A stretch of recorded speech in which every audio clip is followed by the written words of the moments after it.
claying has improved pasture and stopped wind erosion in its first season on Andrew Pike's Brookton farm. He now hopes to use the treatment to expand the number of hectares under crop and boost the yields of his poorer performing paddocks. With a third of his property affected by non-wetting soils and another third non-arable, improving the soil is a top priority.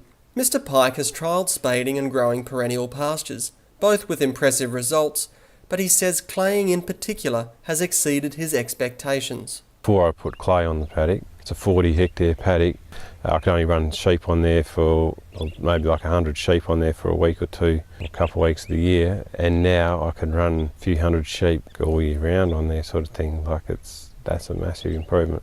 Mr. Pike owns 3,000 hectares in WA's wheat belt, with just over 2,000 hectares arable, but 1,000 hectares are non-wetting sands. By using clay, he hopes to boost the yields of his non-wetting soils to reduce the gap between his poorer performing paddocks and his best paddocks.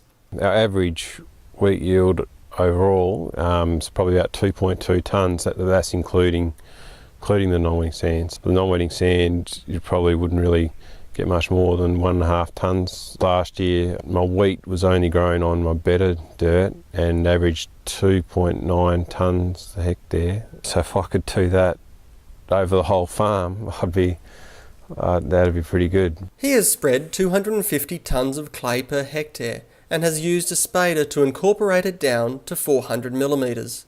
He recently invested in a deep ripper and advised anyone investing in claying to deep rip the area immediately after application. Probably should have been ripping in front of the spader because the spader kept on cutting out when it hit stumps. Mr. Pike has also been impressed with the results of spading and says it is easy to tell just from looking at the germination in his paddock which areas had been treated. I suppose if for the spading, that was I think it was $150 a hectare. Yeah, for short term that probably would be beneficial, but long term retain more moisture. The claying, looks like it would be much better.